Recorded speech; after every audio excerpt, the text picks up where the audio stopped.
Binge the full week of The Ray Taylor Show ad-free over at inspireddisorder.com/plus. This is The Ray Taylor Show.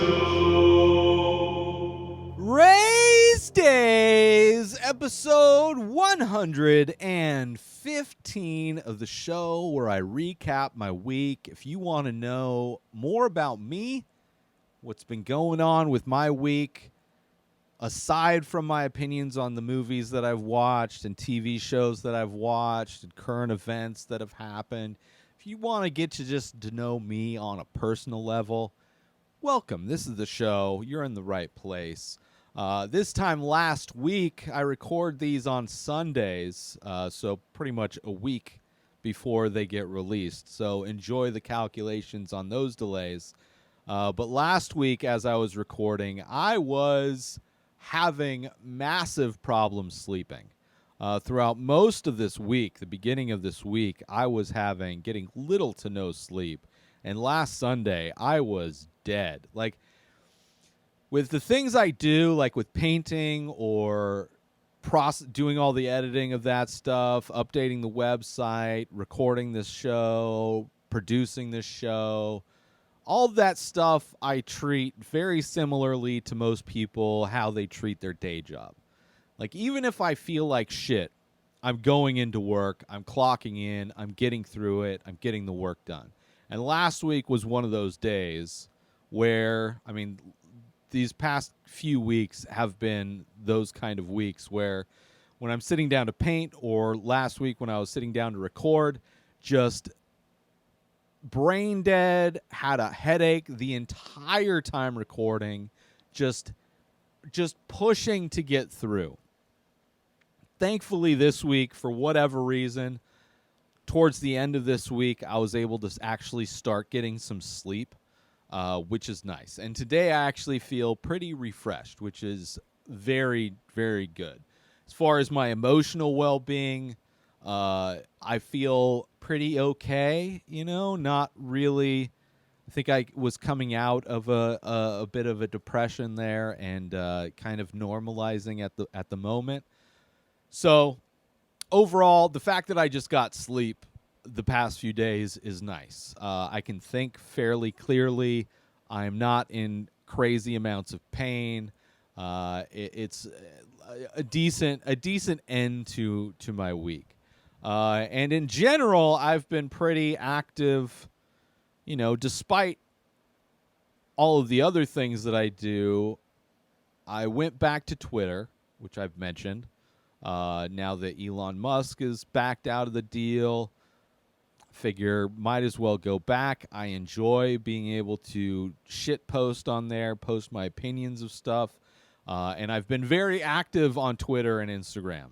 A lot on Instagram. I'm not very active on Instagram generally, but like, if there's a news story that comes out, because I just do not give a fuck anymore. The world is crumbling apart in slow motion. The environment is just being destroyed. The momentum of our reality is going straight to hell. I just don't care anymore. So I've been putting my opinions on things. So when there's news stories like I commented on a lot of them on this past swipe up. With the drought in Southern California, you got all the white supremacists that got busted, packed into the back of a U-Haul. Meanwhile, the cops really kind of treated them with the most restraint possible. Like, you never see cops with that kind of restraint in any other situation unless they are dealing with white terrorists. Seems to be the only time the police show any kind of restraint.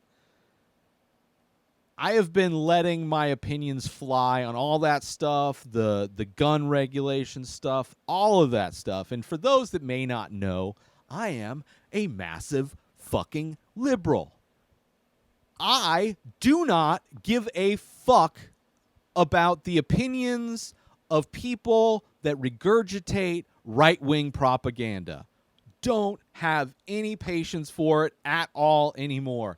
After the past 3 years of dealing with the pandemic, after the 4+ years of having to deal with Trump, I do not care. Your delusional reality means nothing to me, and I will let my opinions fly on social media. And if you try to come at me, which people love, like all these right-wingers, not only do they love commenting on shit, they love commenting on comments. Like, it's not enough just to let my comment go and ignore it. They gotta put something on there. They gotta try and be insulting or try to, like, prove their point or whatever. And sometimes I'll go back at them, but generally what happens is I just block you. A lot of the times when I'm posting on that stuff, I'm fishing. I'm throwing some bait out there, right? Because I know I'm triggering. I'm triggering all these right-wing fucks with my opinion. Like, they just can't stand it. They're, like, in their mom's basement drinking Mountain Dew, you know? Just like, ooh, this libtard, I gotta tell him. Block, block, block, block, block. I don't give a fuck. Get out. You're a coward throwing hate from behind a private burner account. Like I give a fuck about your opinion. Even the people that don't have the private burner accounts, that actually you can go to their account and you can see, you know, a lot of those dudes go to the gym. Apparently going to the gym makes some people not as cowardly as all of the other people. All of the other people who are like scared that their bosses are going to find out that they're hateful pieces of shit and the libs are going to tell on them and get them fired, as if they didn't know they were already on the wrong side of history, having to protect themselves from their bosses finding out. Duh. I don't care. Block. I don't give a shit, man. It's kind of fun. Probably not the healthiest thing. It definitely gets my adrenaline going sometimes. Because sometimes I'll engage. I'll go back and forth. I don't know. There's some times where I'll comment on stuff, and it's just other people will get in arguments with these hateful cowards, and it'll just clog up my notifications. So I just delete my initial comment, and all of their conversations disappear. Because I just don't care. I do not care. I'm virtually flame-throwing every fucking thing in my way. I don't care. So being super active, going fishing for cowards, just blocking everybody. A lot of the times they'll like do a thing, and then I'll throw my rebuttal, and right after I do that, I block them, because then they can't respond. They can't respond anymore. They no longer exist. It's like I'm slowly, one by one, cutting out assholes. It's kind of my recreational activity to go fishing for assholes on social media to block. These private bot accounts, these cowards hiding behind their private accounts, their fake accounts, their countless fake accounts, just to like seriously all say the same garbage. Like, none of them have an original thought to save their lives. So block. I don't give a shit. I'm not one to like mute people, even if it's somebody that I follow. If I follow you and I see you posting even something that's mildly right-wing propaganda, goodbye. You have no idea the people I've cut out of my life. I do not care. You mean nothing to me. If that's your opinion, congratulations. I no longer need to be at all associated with you. Your ability to get to me is no longer available.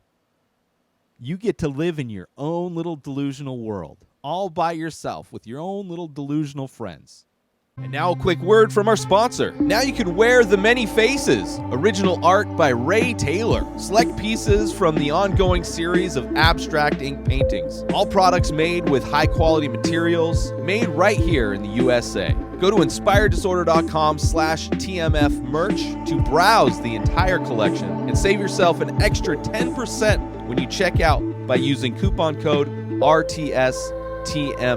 So once again, go to inspireddisorder.com/TMF merch and save 10% when you use coupon code RTSTMF. And now, back to our show. Which I don't know if that's linked to the other issue I'm having on Instagram. I don't think it is. I think Instagram just signed some new contracts or whatever, because a shit ton of my painting videos are being hit with copyright notices, are being blocked from Instagram. In most countries, I don't believe in the U.S., but most countries a lot of my videos are blocked, like old videos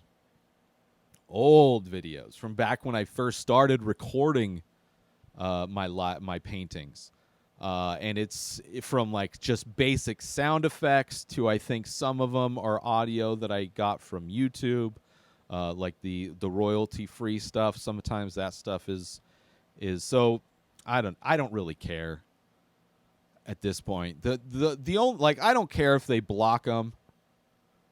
You know, I try to avoid that stuff, but like if I put out something 3 years ago that is now a copyright issue, I'm not going to go back and fix that. I don't care. I do too much as it is. I don't need to go back and fix some copyright bullshit. So I just wish it didn't clog up my notifications. But yeah, it's a constant thing where I'm seeing videos constantly being blocked, which is fine. It's all old videos. It's like there's probably close to 1,500 plus, maybe even double that, because I put out 2 different versions of the making of videos. So, you know, there's a lot of videos on there. If some of them go missing, whatever. They're all up on YouTube. You know, they're all up on TikTok. They used to be up on Twitter. I don't post my shit on Twitter. I just post my opinions on Twitter. Nobody cares about my podcast. Nobody cares about my art on Twitter. I just post my opinions there. That's all I use it for. And if Instagram is going to be, like, I don't care. Like, if Instagram blocked me from using their services completely, like they banned my accounts, like, that's just an excuse for me not to use it. Because I'm not a big fan of Facebook, the whole meta bullshit. Like, if I was forced to not be a part of that anymore, would not be the worst day in my life. Like, that's fine. It's one less thing for me to have to do. But a lot of copyright things going on this week. What I did do, because I kind of got ahead of things last week, so I had, in some ways, a bit more flexible of a week, even though most of it was spent exhausted and brain dead. So a lot of it just doing bare minimum stuff. So it kind of helped that I got a little bit ahead of things last week. But I decided to watch The Amazing Race Season 33, which I'm not going to do a full review of. But it's a show that I love this show. It's not nearly as good as it used to be. Like, things used to happen in the show that were crazy. Like, people would run out of money. People would be like, would miss flights all the time. People would be like so far behind. Like, the show was crazy at one point. Now, it's just kind of pretty basic. Like, the challenges they do are pretty basic. They cut out a lot of the difficult shit, I think, just to make production easier. It's just not as exciting as it used to be. The only reason I wanted to watch this season, or was excited to watch this season, is because it took place during the pandemic, or at least was put on pause because of the pandemic, which is the first. So for like 19 months, they stopped at the end of a leg, shut it down, and then they tried to bring everybody back to finish the race, but like multiple teams, I would imagine the teams that were parts of relationships, romantic relationships, like those relationships died, or it was the pandemic, so maybe people actually died. They didn't really go into what happened to the teams that didn't come back, but it was interesting. I wanted to watch it primarily for that, and it's still a show where, you know, if I'm in the right mood, I'll put it on.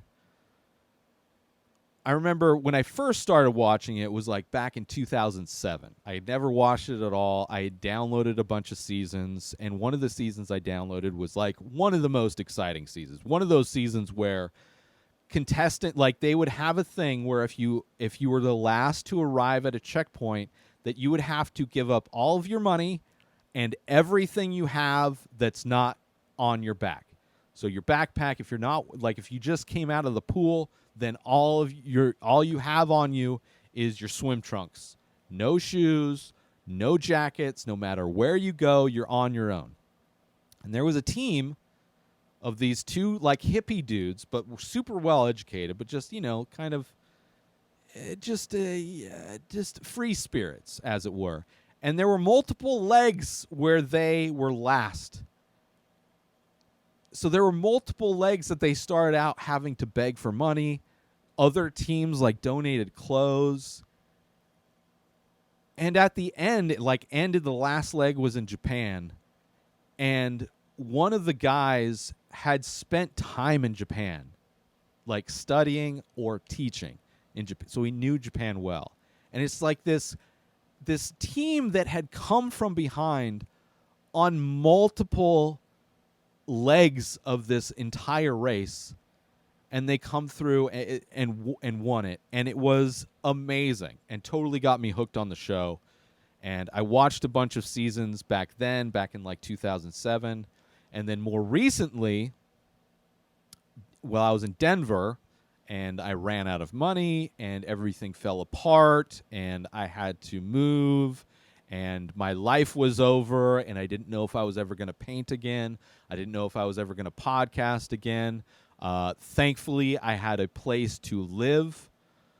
Thankfully, I had a friend who offered me their garage to live in, mainly to get rid of their mom who was living in their garage, right? Forcing her mom to get out of the garage.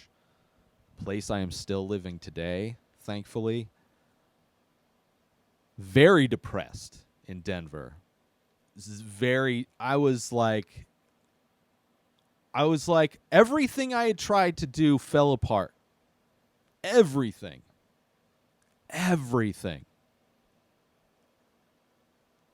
And I was just dead inside. Like, I was barely functioning as a human. And all I did, really, aside from walking my dog, was watch The Amazing Race on my laptop.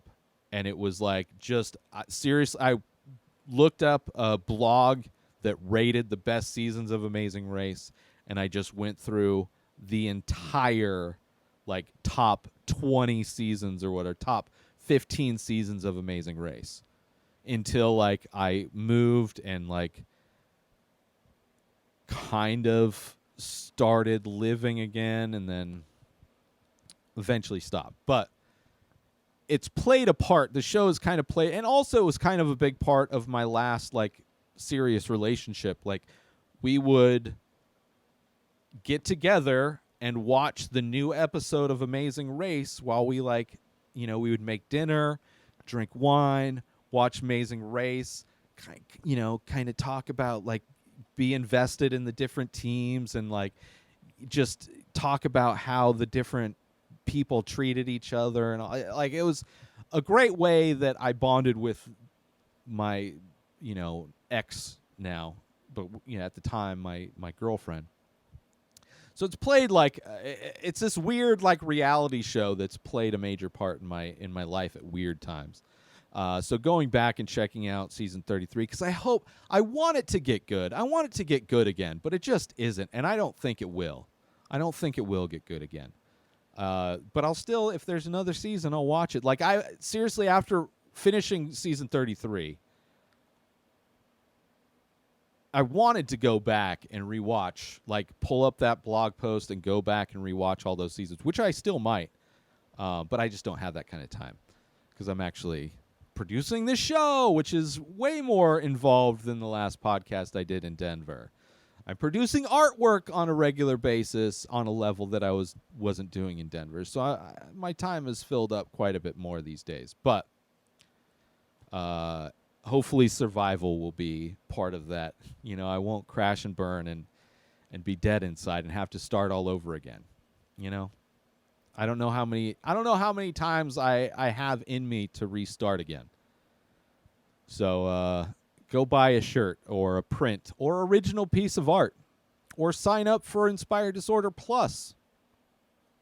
There's a lot of ways you can support me without spending that much money. Tell your friends. Join Inspired Disorder Plus today. Head on over to inspireddisorder.com/plus to join. Membership includes members-only discounts and deals. You get access to the Ray Taylor Show completely ad-free, as well as bonus episodes. You get access to the complete live painting archive. You also get access to every single podcast ever produced by Inspired Disorder, hosted by Ray Taylor. You get access to Ray Taylor's personal blog, as well as the opportunity to ask me any questions. So if you want to start a podcast, you're into art, ask me anything. And so many more things are being added every day to Inspired Disorder Plus. So sign up today, become a member, head on over to inspireddisorder.com/plus and become an Inspired Disorder Plus member today.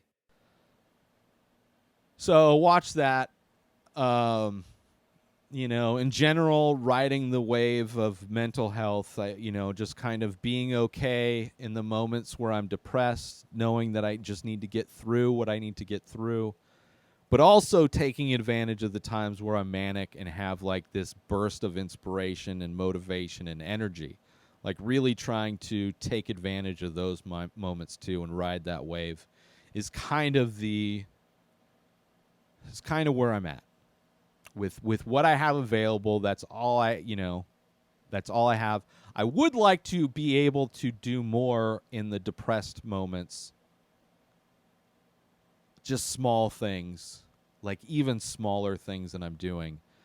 Because a lot of that stuff, I think it adds to the depression, knowing that there's things that I could be doing that aren't getting done. But I don't know. It's a balance that I think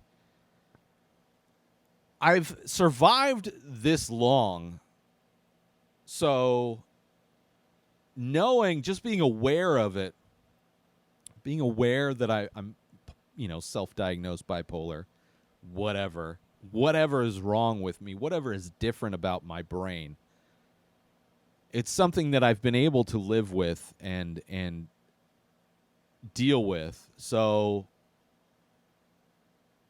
pulling back on trying to identify and be aware of and in some ways try to control, I got to know that I don't have that control.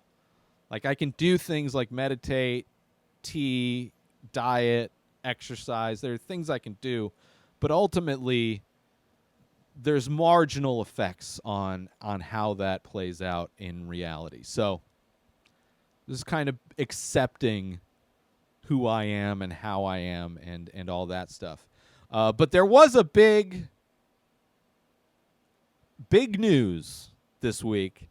My review of RRR has exploded in India. It is on track as I record this to potentially be is already my most popular movie review. My most popular video on YouTube is a Zippo how-to beginner's guide tutorial, which is at I think close to 3 million views. But this is on track if it maintains that consistent audience like the Zippo to be the next biggest video, which I need more of those because I do make money through YouTube. So the more popular things I get on YouTube, the bigger that audience gets, the more likely I am to afford surviving from that money. So expect more reviews. Like, one of the things that came along with this massive viewership are a lot of people from India recommending me a shitload of movies to watch. Like, if you liked RRR, you need to check out these movies by the same director. These actors were in this. This is also popular. So I have a ton of recommendations in the comments section of RRR, the RRR review. And I will gladly, because I loved RRR, gladly go through and start watching those. Because definitely a genre of films that I have a massive blind spot of, and I love filling in blind spots.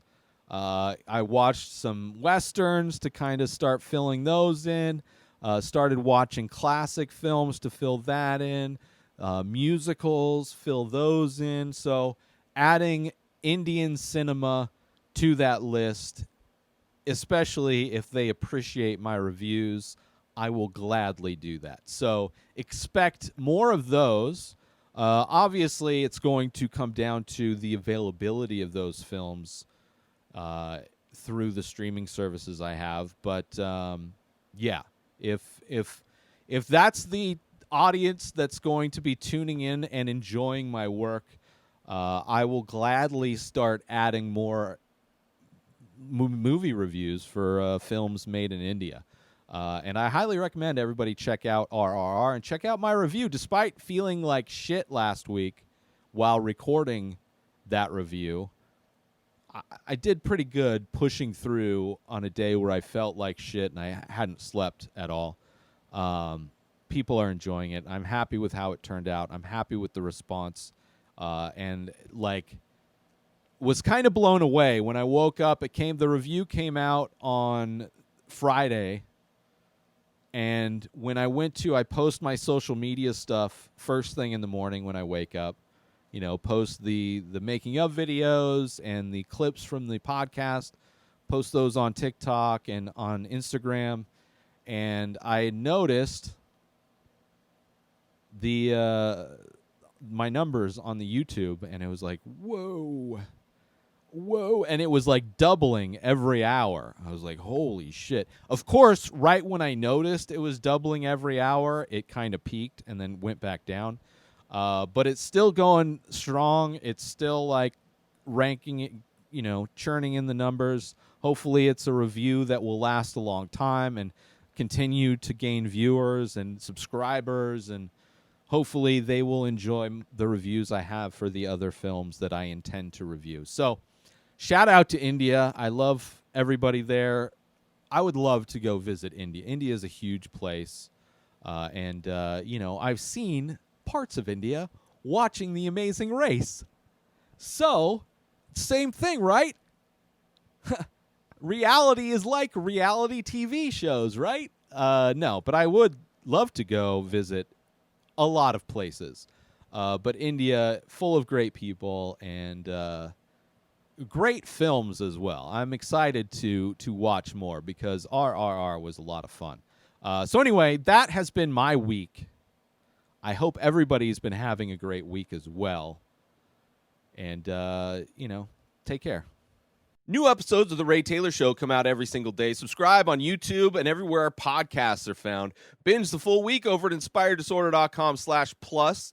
Buy Ray Taylor Show merch over at inspireddisorder.com. And follow the show on Instagram at Ray Taylor Show. Have a wonderful day, everybody. Peace out! Today is the day where you wake up and you realize that everything that you've been dreaming about, everything that you've been wanting, every goal and wish and hope that you've ever had can become real. Dreams can come true. What you manifest in your mind, you can bring to reality.